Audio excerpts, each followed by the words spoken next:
सम्राट धनानंद का पुत्र राजकुमार पब्बत तक्षशिला पहुंच चुका था और वहां पहुंचते ही वो सीधे जाकर आचार्य गजानन के चरणों में जाकर गिर पड़ा। यह देख आचार्य गजानन की खुशी की तो सीमा ही नहीं रही और उन्होंने राजकुमार को उठाकर अपने गले लगा लिया। वहीं चाणक्य को समझ नहीं आया कि यह सब आखिर क्या हुआ। उसी शाम सुकेतु बनी सुकन्या तक्षशिला के सेवक गृह के एक विशाल कक्ष में सबकी दृष्टि से बचकर तलवार चलाने का अभ्यास कर रही थी।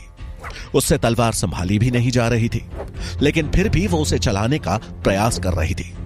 अपने माता पिता की हत्या का रोष उसके चेहरे पे साफ झलक रहा था और उसी रोष में वो तलवार इधर उधर चलाए जा रही थी।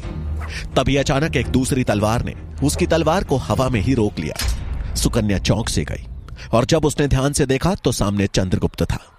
चंद्रगुप्त उसकी तरफ देखते हुए बोला, तलवारबाजी का पहला नियम है कि हमेशा अपनी आंख और कान खुले रखें, क्योंकि दुश्मन किसी भी समय कहीं से भी आकर वार कर सकता है। चंद्रगुप्त को लगा था कि उसकी बात सुनकर सुकन्या रुक जाएगी, लेकिन उसके उलट सुकन्या और तेजी से उस पर वार करने लगी। वो बिना रुके लगातार चंद्रगुप्त पर वार किए जा रही थी और चंद्रगुप्त उन वारों को किसी तरह अपनी तलवार से रोक रहा था। चंद्रगुप्त को जब संभलने का मौका नहीं मिला तो आखिरकार उसने चिल्लाते हुए कहा, ये क्या कर रही हो सुकन्या? मैं तुम्हारा मित्र हूं, मुझे मार डालोगी क्या? यह सुन सुकन्या ने अपनी तलवार रोक ली और गुस्सा जताते हुए बोली, मित्र वो होते हैं जो सहायता करते हैं, अपना दिया हुआ वचन निभाते हैं। चंद्रगुप्त को सुकन्या की यह बात समझ नहीं आई और असमंजस में बोला, तुम कहना क्या चाहती हो? सुकन्या उसकी तरफ देखते हुए नाराजगी भरे स्वर में बोली, तुमने मुझे क्या वचन दिया था कि जो भी तुम तक्षशिला में सीखोगे वो मुझे भी सिखाओगे, लेकिन तुमने ऐसा किया? चंद्रगुप्त सुकन्या के ऐसे क्रोधित होने का कारण समझ चुका था। वो हैरानी में बोला, अच्छा तो तुम इतनी सी बात पर क्रोधित हो?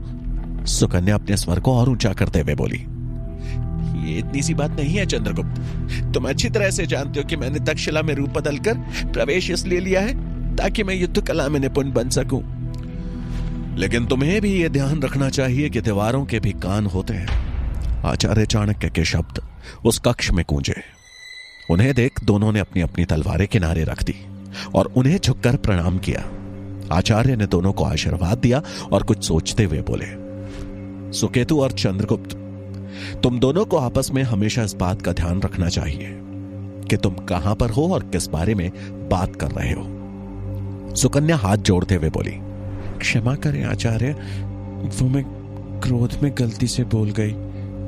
अत्यधिक क्रोध ही इंसान के पतन का कारण बनता है सुकन्या, इसलिए आगे से ध्यान रहे और अपने क्रोध को यूं व्यर्थ मत गवाओ। इसे पालना सीखो और सही स्थान और सही समय पे उसका प्रयोग करो। जी आचार्य, सुकन्या ने सर झुकाते हुए कहा। चंद्रगुप्त आचार्य चाणक्य की तरफ देख संशय में बोला, आचार्य, मुझे पता चला कि जो राजकुमार तक्षशिला आया है वो कोई और नहीं बल्कि मगध के राजा धनानंद का पुत्र पब्बत है, और वो आते ही आचार्य गजानन के पैरों में गिर गया। मुझे लगता है कि आचार्य गजानन ही उसे यहां लेकर आए हैं। चंद्रगुप्त की बात सुनकर आचार्य चाणक्य के चेहरे पर एक मुस्कान आ गई और वो एक आत्मविश्वास के साथ बोले, राजकुमार पब्बत को तक्षशिला आचार्य गजानन नहीं बल्कि मैं लेकर आया हूं। यह सुनते ही चंद्रगुप्त और सुकन्या दोनों हैरान रह गए। चंद्रगुप्त ने आश्चर्य में पूछा, आप? लेकिन क्यों आचार्य? वो तो राजा धनानंद का पुत्र है और वो तो आपके सबसे बड़े शत्रु है ना। फिर शत्रु के पुत्र को अपने खेमे में आमंत्रित करने का क्या फायदा? आचार्य चाणक्य गंभीर होते हुए बोले, इसी को राजनीति कहते हैं चंद्रगुप्त। जब आप दुश्मन पर सीधा वार ना कर सको तो उसकी कमजोरी पर वार करो, दुश्मन खुद ही समाप्त हो जाएगा। चंद्रगुप्त और सुकन्या दोनों ही आचार्य की बात को समझ नहीं पा रहे थे, लेकिन वो जानते थे कि आचार्य चाणक्य जो भी करते हैं उसके पीछे कोई ना कोई बड़ा कारण अवश्य होता है। तभी सूरजमल ने वहां प्रवेश किया और आचार्य चाणक्य के समीप आकर उनके कानों में कुछ कहा, जिसे सुनकर आचार्य चाणक्य के भाव बदल गए। वो चंद्रगुप्त और सुकन्या की तरफ देखते हुए बोले, अभी मुझे जाना होगा, तुम दोनों अपना ध्यान रखना। दोनों ने सिर हिला के हामी भरी और चाणक्य सूरजमल के साथ वहां से निकल गए। उनके जाते ही सुकन्या चंद्रगुप्त की तरफ देखते हुए बोली, तो क्या सोचा है सम्राट चंद्रगुप्त ने? हमें आज कुछ सिखाएंगे कि नहीं? चंद्रगुप्त तलवार उठाते हुए बोला, अवश्य, आज मैं तुम्हें तलवारबाजी की कुछ बारीकियां सिखाऊंगा जो हाल ही में मैंने आचार्य श्वेतांग के सानिध्य में सीखी हैं। यह सुन सुकन्या का चेहरा उत्साह से खिल गया और उसने भी तुरंत अपनी तलवार उठा ली और अगले ही पल दोनों तलवारबाजी के अभ्यास में ऐसे खो गए जैसे कि एक ऋषि तपस्या में खो जाता है। इधर आचार्य गजानन ने जब अपने कक्ष में प्रवेश किया तो आज उनके चेहरे पर प्रसन्नता छाई हुई थी। उन्हें रह रहकर वो दृश्य याद आ रहा था जब पूरे तक्षशिला के आचार्यों के सामने राजकुमार पब्बत सीधे आकर उनके पैरों में गिर पड़ा था। गर्व से उनकी छाती चौड़ी हुई जा रही थी। अपनी खुशी में वो इतना खोए थे कि उन्हें यह भी ध्यान न रहा कि उनके कक्ष में अंधेरा हो रखा था। और तभी अचानक अंधेरा होने के कारण उनका पैर किसी वस्तु से टकरा गया। वो जमीन पे गिरने वाले थे कि तभी किसी ने उन्हें थाम लिया। आचार्य गजानन चौंक गए कि यूं अंधेरे में उनके कक्ष में भला कौन हो सकता है। उनको अंधेरे में कोई दिखाई नहीं दे रहा था, इसलिए वो थोड़ा घबराते हुए बोले, कौन है यहां? लेकिन कोई आवाज नहीं आई, जैसे कि कोई उनको सहारा दे किसी साई की तरह गायब हो चुका था। उन्हें कुछ समझ में नहीं आया और वो हड़बड़ाहट में कक्ष के बाहर जल रहे एक दिए को उठा अंदर ले आए। कक्ष में रोशनी बिखर गई। उनको सहारा देने वाला व्यक्ति भी नजर आ गया। वो वहीं सामने खड़ा था। वो व्यक्ति कोई और नहीं बल्कि राजकुमार पब्बत के साथ आया सैनिक मालकेतु था। उसके शरीर की मजबूत बनावट और कमर से लटक रही तलवार उसके कुशल योद्धा होने का प्रमाण दे रही थी। उसे देखकर आचार्य गजानन हैरानी में बोले, तुम यहां क्या कर रहे हो? आपकी प्रतीक्षा। मालकेतु गंभीरता से बोला। आचार्य गजानन हैरानी भरे स्वर में बोले, मेरी प्रतीक्षा? लेकिन क्यों? मालकेतु उनकी तरफ देखते हुए विनम्रता से बोला, क्योंकि इस पूरे तक्षशिला में एक आप ही हैं जो समझदार हैं और मगध के हितैषी हैं। उसकी बात सुन आचार्य गजानन असमंजस में बोले, तुम जो भी कहना चाहते हो साफ साफ कहो, मुझसे तुम्हें क्या चाहिए? यह सुन मालकेतु अपना परिचय देते हुए बोला, मैं मालकेतु हूं, मगध के महामंत्री अमात्य का प्रमुख सेवक, और उन्होंने ही मुझे राजकुमार पब्बत के साथ तक्षशिला भेजा है ताकि मैं राजकुमार पब्बत के साथ साथ उस कुटिल आचार्य चाणक्य पर भी दृष्टि रख सकूं। वो कपटी आचार्य मगध के महाराज धनानंद के खिलाफ जो भी षड्यंत्र रच रहा है, मुझे उस षड्यंत्र का पता लगाना है ताकि मैं अपने मगध को सुरक्षित रख सकूं। और इस कार्य में मुझे आपकी मदद की आवश्यकता है। यदि आप मेरी मदद करेंगे तो जैसा महामंत्री अमात्य ने कहा है, आने वाले समय में वो आपको भी पुरस्कृत करेंगे। अंधा क्या चाहे तो आंखें। आचार्य गजानन तो जैसे इसी समय की प्रतीक्षा कर रहे थे। वो खुश होते हुए बोले, क्यों नहीं, मैं अवश्य तुम्हारी सहायता करूंगा। मैं तो स्वयं आचार्य चाणक्य को सबक सिखाना चाहता हूं। इसलिए मैंने अपने शिष्य राजहंस को भी मगध भेजा था ताकि वो समय रहते आचार्य चाणक्य के आने की सूचना मगध नरेश धनानंद को दे सके। लेकिन पता नहीं वो सूचना दे पाया भी या नहीं। आचार्य गजानन की बात सुनकर मालकेतु बोला, राजहंस ने सूचना पहुंचा दी थी, लेकिन इसके बावजूद चाणक्य सबकी आंखों में धूल झोंक मगध से वापस लौट आया। यह सुन गजानन चिंतित होते हुए बोले, यदि ऐसा है तो राजहंस अब तक आया क्यों नहीं? उसे तो यहां पहुंच जाना चाहिए था। आचार्य गजानन की बात सुन मालकेतु हैरान रह गया और बोला, राजहंस यहां नहीं पहुंचा? यह कैसे संभव है? वो तो मुझसे पहले ही मगध से निकल चुका था। उसे तो अब तक यहां पहुंच जाना चाहिए था। आचार्य गजानन चिंतित स्वर में बोले, नहीं, राजहंस अब तक यहां नहीं पहुंचा है। अब तो मुझे उसकी चिंता हो रही है, कहीं चाणक्य ने उसे। नहीं, ऐसा नहीं हो सकता। मालकेतु बोला, आप चिंता ना कीजिए आचार्य, हो सकता है राजहंस डर के कारण कुछ दिन कहीं और चला गया हो। 2-3 दिन और उसकी प्रतीक्षा कर लेते हैं। अगर वो यहां नहीं पहुंचा तो मैं उसका पता लग पाऊंगा। मालकेतु की बात से प्रभावित हो आचार्य गजानन बोले, तुम्हारा बहुत बहुत उपकार मालकेतु, मैं तुम्हारी सहायता अवश्य करूंगा। जहां गजानन राजहंस को लेकर चिंतित दिख रहे थे, वहीं चाणक्य का हितैषी तांबी राजहंस की आंखों पर पट्टी बांध उसे एक झोपड़ी में ले आया, जिसमें रात के घनघोर अंधेरे में एकमात्र छोटा सा दिया जल रहा था। राजहंस को कुछ समझ में नहीं आ रहा था कि उसे कहां और किस उद्देश्य से लाया गया था। डर और घबराहट से उसके पसीने छूट रहे थे। तांबी उसे उस झोपड़ी में छोड़ वहां से निकल गया। थोड़ी देर बाद एक व्यक्ति उस झोपड़ी में खाने की थाली लेकर आया। उसने थाली को किनारे रख राजहंस के आंखों पे बंधी पट्टी खोली। पट्टी खोलने के बाद राजहंस ने जब उस व्यक्ति की तरफ देखा तो पाया कि साधारण कपड़ों में एक आदमी उसके सामने खड़ा था। उसकी लंबी और घनी मूछें थी और उसने सर पे पगड़ी बांधी हुई थी। उसने खाने की थाली राजहंस के सामने रख दी और फिर इधर उधर देखते हुए उसके हाथ खोल धीरे से उसके कानों में बोला, मैं मगध का गुप्तचर हूं। मुझे तुम्हारे पीछे तुम पे नजर रखने के लिए भेजा गया था। मैं किसी तरह इनके खेमे में शामिल हो गया और तुम तक पहुंच गया। यह सुन राजहंस हैरान रह गया और हड़बड़ाहट में बोला, मुझे यहां से ले चलो। उस व्यक्ति ने धीमी आवाज में कहा, बहुत मुश्किल है, बाहर ये लोग बहुत अधिक तादाद में हैं और चारों तरफ कड़ा पहरा लगाया हुआ है। यह सुन राजहंस चिंतित हो उठा और बोला, कोई तो उपाय होगा इनकी कैद से छूटने का।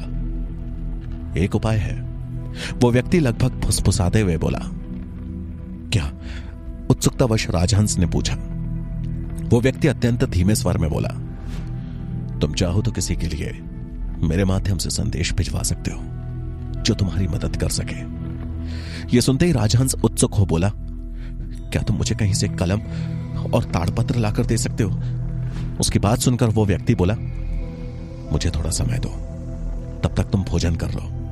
राजहंस भोजन करने लगा और वो व्यक्ति वहां से चला गया। थोड़ी देर बाद वो व्यक्ति हाथों में ताड़पत्र और एक कलम लेकर वापस आया और उसने वो राजहंस को दे दिया। राजहंस ने तुरंत ही उस ताड़पत्र में आचार्य गजानन के नाम एक संदेश लिखा और ताड़पत्र उस व्यक्ति को थमाते हुए कहा, आप ये पत्र किसी भी तरह तक्षशिला में आचार्य गजानन तक पहुंचा दीजिए।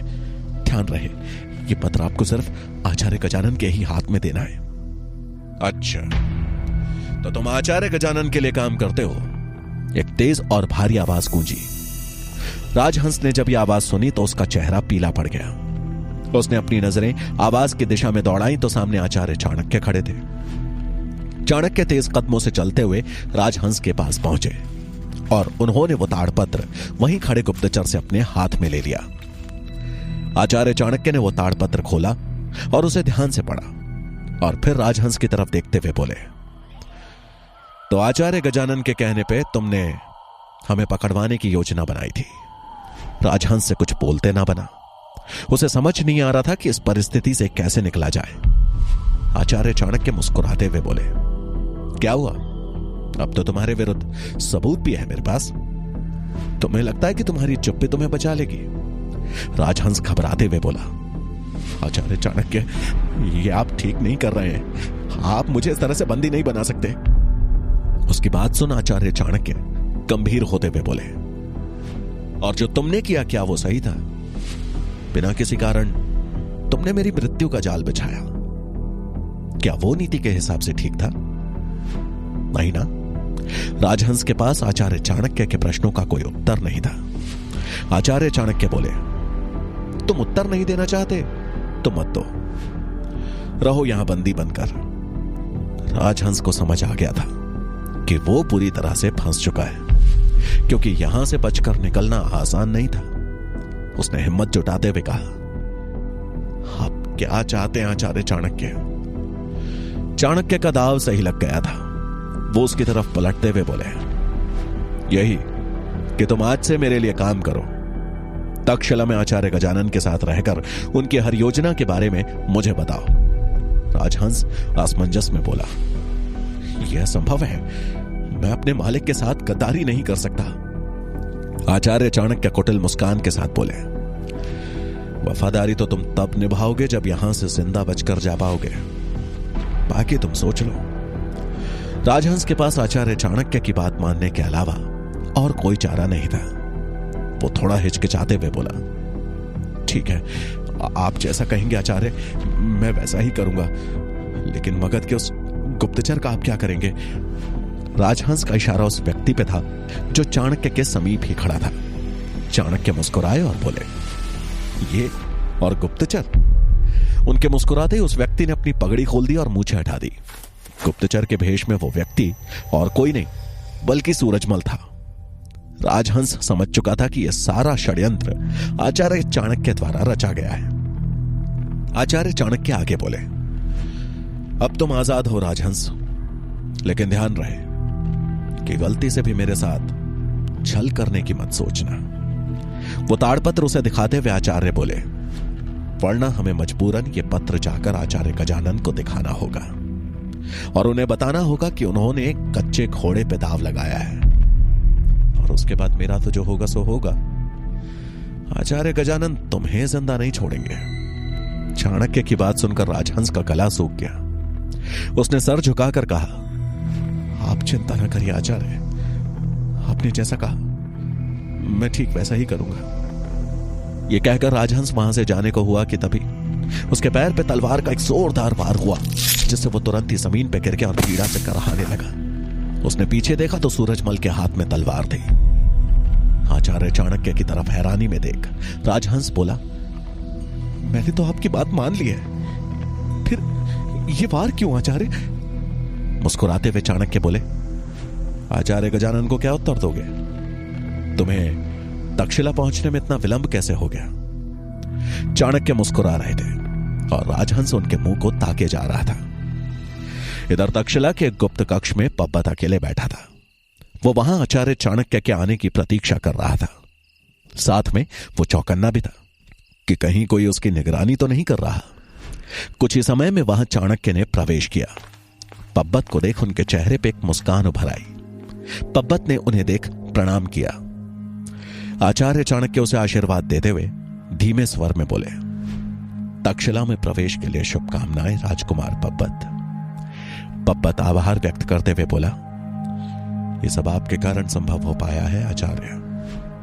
यदि आप सही समय पर मेरा मार्गदर्शन नहीं करते तो मैं कभी यहां नहीं पहुंच पाता। वो तो ठीक है, लेकिन तुमने आचार्य गजानन के पैर क्यों छुए, यह मुझे समझ नहीं आया। चाणक्य ने असमंजस में पूछा। उनकी शंका को दूर करते हुए पब्बत बोला, क्योंकि महामंत्री अमात्य को शायद मेरा यहां आना पसंद नहीं था।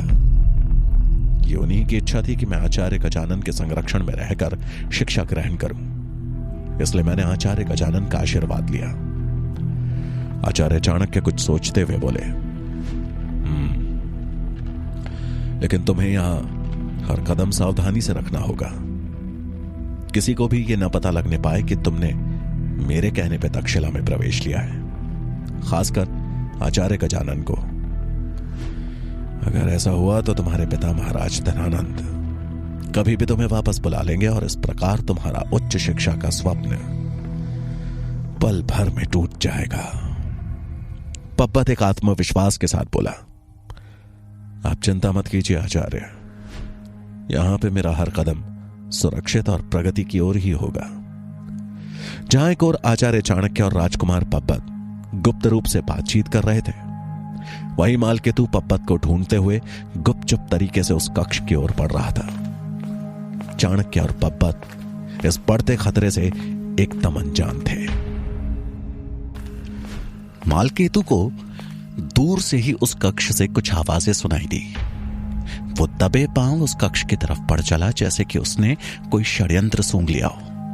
वो कक्ष के द्वार पे आ पहुंचा। उसने धीमे से द्वार को अंदर धकेला और बाहर से ही देखने की कोशिश करने लगा कि अंदर कौन है। मालकेतु ने ध्यान से अपनी दृष्टि उस पूरे कमरे में घुमाई तो देखा कि आचार्य चाणक्य उस कक्ष के मध्य में बैठे आंखें बंद किए मंत्रोच्चार कर रहे थे। मालकेतु ने एक बार फिर ध्यान से देखा, लेकिन उस कक्ष में चाणक्य के अलावा और कोई नहीं था। मालकेतु खुद में ही बोला, न जाने ऐसा क्यों लगा कि राजकुमार पब्बत भी यही थे, पर चाणक्य तो अकेला बैठा है। कुछ सोचकर मालकेतु ने वहां से जाना ही ठीक समझा। उसके जाने की आहट पाकर चाणक्य ने अपनी आंखें खोली और धीमी आवाज में पब्बत को अपने पास बुलाया। पब्बत वहीं द्वार के आड़ लेकर छिपा था, जहां से मालकेतु भीतर झांकने की कोशिश कर रहा था। आचार्य चाणक्य की आवाज सुन वो तुरंत ही सामने आ गया।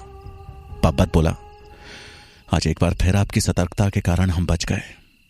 आचार्य चाणक्य गंभीरता से बोले, यही सतर्कता अब तुम्हें भी धारण करनी होगी पब्बत, क्योंकि आगे तुम्हारे लिए मार्ग और भी कठिन होने वाला है। जी आचार्य, पब्बत ने आत्मविश्वास के साथ कहा। जहां एक और पब्बत मगध के सम्राट बनने का सपना लिए तक्षशिला में था, वहीं मगध की राजधानी पाटलिपुत्र के राजमहल में राजा धनानंद की पत्नी पुत्र वियोग में उदास बैठी थी। अपनी संतान से दूर होने का दुख उनके चेहरे पर साफ झलक रहा था। तभी एक दासी खाने की थाली लेकर वहां आई। दासी ने महारानी से विनती करते हुए कहा, महारानी जी, आपने कल से कुछ नहीं खाया है, मेरी मां ने तो कुछ खा लीजिए। दासी की बात सुनकर महारानी बेसुध से बोली, नहीं, मुझे अभी भूख नहीं है, तुम जाओ यहां से। महारानी की हालत देख वो दासी इतना तो समझ गई कि महारानी किसी बात को लेकर अत्यधिक चिंतित है, लेकिन उनकी चिंता का कारण क्या था इसका अंदाजा उसे नहीं था। थोड़ी हिम्मत जुटाते हुए वो दासी बोली, क्षमा करें महारानी जी। महारानी जी, मैं आपके दुख का कारण तो नहीं जानती, हां पर इतना जरूर कहूंगी कि भोजन ना करना किसी भी समस्या का हल नहीं है। इससे आपके स्वास्थ्य पर गलत असर पड़ेगा। उस दासी की बात सुनकर महारानी ने ध्यान से उसकी तरफ देखा और बोली, तुम कौन हो? पहले तो तुम्हें यहां नहीं देखा, शायद नई हो। यह सुन वो दासी विनम्रता से बोली, जी महारानी, मेरा नाम मुरा है। आज तक मैं अन्य दासियों के साथ रसोई की व्यवस्था देखती थी, लेकिन महामंत्री जी ने आज कुछ फेरबदल किए, इस कारण मैं आज से आपकी सेवा करूंगी। ठीक है, लेकिन अभी तुम जाओ, मुझे भूख नहीं है। महारानी अपने दुख में जैसे सुलगते हुए बोली। मुरा एक क्षण के लिए चुप हो गई और फिर हिम्मत जुटाते हुए बोली, महारानी जी, मैं आपका दुख कम तो नहीं कर सकती, लेकिन क्या मैं आपके दुख का कारण जान सकती हूं? मुरा के ये पूछते ही महारानी की आंखों में आंसू छलक आए और वो बोली, मेरा पुत्र। महारानी के मुंह से इतना ही निकला और वो रोने लगी। उनके आंसू देखकर मुरा को याद आया कि उसने दासियों को कहते सुना था कि राजकुमार पब्बत उच्च शिक्षा ग्रहण करने के लिए तक्षशिला चले गए हैं। उसे अब महारानी के दुख का कारण समझ आ गया और साथ में जैसे महारानी के आंसुओं ने मुरा की दुखती रग पे भी हाथ रख दिया था। अपने पुत्र से दूर होने का वियोग वो तो एक लंबे समय से झेल रही थी। उसने महारानी को सांत्वना देते हुए कहा, महारानी जी, खुद को संभालिए। मैं आपका दुख समझ सकती हूं क्योंकि मैं भी एक मां हूं, लेकिन अपनी संतान की खुशी और सुरक्षा के लिए कई बार हम माताओं को ऐसे त्याग करने पड़ते हैं जिनका दुख समय के साथ बढ़ता ही रहता है। मुरा के शब्दों में गहराई थी, जैसे कि वो अपने दुख को ही बता रही हो। यह बोलते वक्त उसकी आंखों में आंसू भर आए थे। महारानी ने अपने आंसुओं को संभालते हुए थोड़ा गुस्से में कहा, तुम मेरी पीड़ा कभी नहीं समझ सकती। अभी तुम जाओ यहां से, मुझे अकेला छोड़ दो। अब मुरा की कुछ बोलने की हिम्मत ना हुई और वो वहां से जाने लगी, लेकिन महारानी के दुख ने जैसे उसके घाव कुरेद दिए थे। वो मन में ही सोचते हुए बोली, महारानी जी, मैं आपकी पीड़ा भली भांति समझ सकती हूं, क्योंकि मैं अपने पुत्र के वियोग में कब से जल रही हूं। न जाने मेरा चंद्रगुप्त कैसा होगा। पता नहीं वो लोग उसे अच्छे से खाना देते होंगे या नहीं। हे भोलेनाथ, उसकी रक्षा करना। अपने आंसुओं को संभालते हुए मुरा खाने की थाली को उठाकर कक्ष से बाहर चली गई। इधर तक्षशिला में अपनी मां के होने के सच से अनजान चंद्रगुप्त तलवारबाजी के अभ्यास के लिए सुकन्या की प्रतीक्षा कर रहा था, लेकिन सुकन्या का कोई अता पता नहीं था। वो कुछ चिंतित सा खुद से ही बात करते हुए बोला, सुकन्या ने तो कहा था कि वो बाजार से सामान लेकर शीघ्र आ जाएगी, फिर इतना समय क्यों लगा दिया? चंद्रगुप्त अभी ये सोच ही रहा था कि तभी उसने देखा कि सुकन्या के साथ के अन्य सेवक बाजार से सामान लेकर वापस आ रहे हैं, लेकिन सुकन्या उनके साथ नहीं थी। ये देख चंद्रगुप्त हैरान रह गया और उन सेवकों की तरफ बढ़ चला। वो उनके पास आया और एक सेवक से पूछा, सुकेतु कहाँ है? उसकी बात सुनकर वो सेवक बोला, हमें नहीं पता, वो बाजार तो हमारे साथ गया था, लेकिन न जाने रास्ते में कहाँ गायब हो गया। हमें लगा शायद वापस तक्षशिला आ गया हो। ये सुन चंद्रगुप्त अब और ज्यादा परेशान हो गया। उसने अपनी परेशानी को उन सेवकों के सामने उजागर नहीं होने दिया, लेकिन कुछ अनहोनी की आशंका में वो तुरंत ही तेज गति से तक्षशिला के बाजार की तरफ चल दिया। कुछ ही समय में चंद्रगुप्त तक्षशिला के बाजार पहुंच गया और सुकन्या को इधर उधर खोजने लगा। बहुत देर तक ढूंढने के बाद वो बाजार के आखिरी छोर पे पहुंचा, जहां उसे सुकन्या एक पतली सी गली से दूसरी तरफ जाते हुए दिखी। सुकन्या को सही सलामत देख चंद्रगुप्त ने राहत की सांस ली। उसने उसे आवाज देनी चाहिए, लेकिन ये क्या? चंद्रगुप्त कुछ देखकर सन्न रह गया। उसने देखा कि सुकन्या हाथ में कटार पकड़े और आंखों में ज्वालामुखी लिए दबे पांव एक व्यक्ति का पीछा कर रही थी। उसके इरादे देखकर चंद्रगुप्त यह समझ चुका था कि वो उस व्यक्ति को मारना चाहती है, लेकिन क्यों? इधर इस बात से अनजान कि चंद्रगुप्त भी बाजार पहुंच चुका है, सुकेतु बनी सुकन्या दबे पांव उस व्यक्ति के पीछे चल रही थी, जैसे कोई शेरनी अपने शिकार का पीछा कर रही हो। इधर उधर किसी को न देख सुकन्या ने उस व्यक्ति पे हमला करने का निश्चय किया और कटार पे अपनी पकड़ और मजबूत कर ली। वो जैसे ही उस व्यक्ति पे हमला करने के लिए आगे बढ़ी, पीछे से किसी ने उसका हाथ पकड़ लिया। सुकन्या हैरानी में पीछे मुड़ी तो सामने चंद्रगुप्त था। अपना हाथ छुड़ाने की कोशिश करते हुए सुकन्या दबी आवाज में बोली, चंद्रगुप्त छोड़ो मुझे, जाने दो, मुझे उस आदमी को मारना है, मैं आज उसे नहीं छोड़ने वाली। चंद्रगुप्त उसे समझाते हुए बोला, पागल मत बनो सुकन्या, सामने देखो।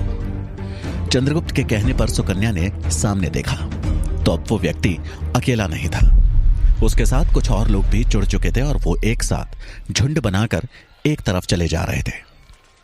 सुकन्या उसे जाते हुए देखने लगी। उसकी आंखें किसी अंगारे की तरह लाल थी। उस व्यक्ति को ऐसे हाथ से निकलता देख उसके चेहरे पे मायूसी छा गई। इसी मायूसी में उसने अपने हाथ नीचे कर दिए। उसके हाथ कांपने लगे और कटार छूटकर नीचे गिर गई। चंद्रगुप्त उसकी हालत समझ रहा था।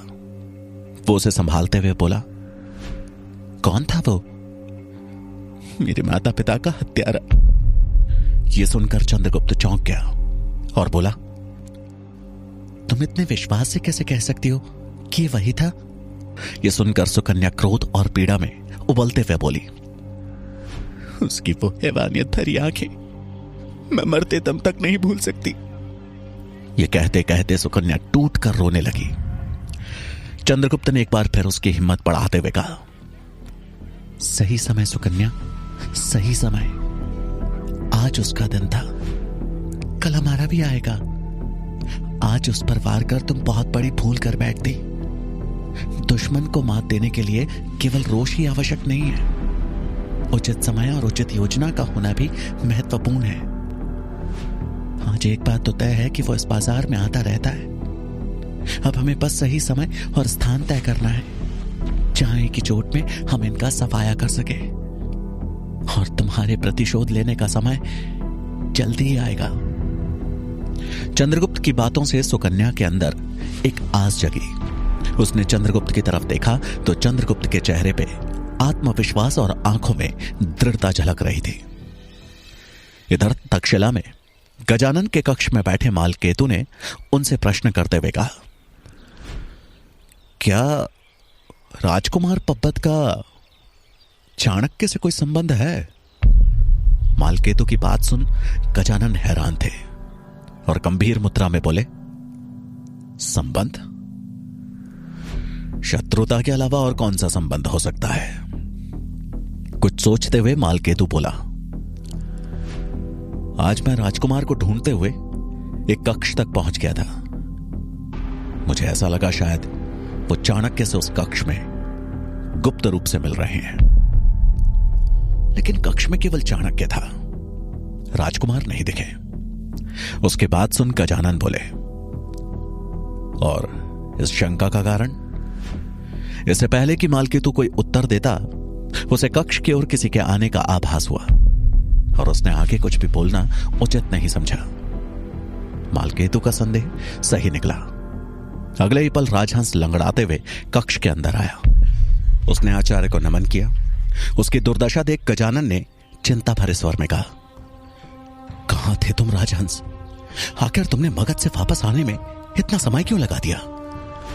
राजहंस ने कुछ कहने से पहले मालकेतु की ओर देखा। यह देखा आचार्य गजानन बोले, यह मालकेतु है, मेरा नया सेवक। इससे कुछ भी छिपा नहीं है, तुम खुल के बोल सकते हो। राजहंस ने पीड़ा भरे स्वर में कहा, आपसे क्या कहूं आचार्य, मैं जब से इस चाणक्य के चक्कर में पड़ा हूं, ऐसा लग रहा है कि चाणक्य नाम की 7.5 शुरू हो गई है। उसकी बात सुन गजानन बोले, पहेलियां मत बुझाओ, साफ साफ कहो। राजहंस ने हाथ जोड़ लिया और बोला, चाणक्य को तो जैसे मगध की मिट्टी निकल गई। ना उसके आने का पता चला और ना ही जाने का।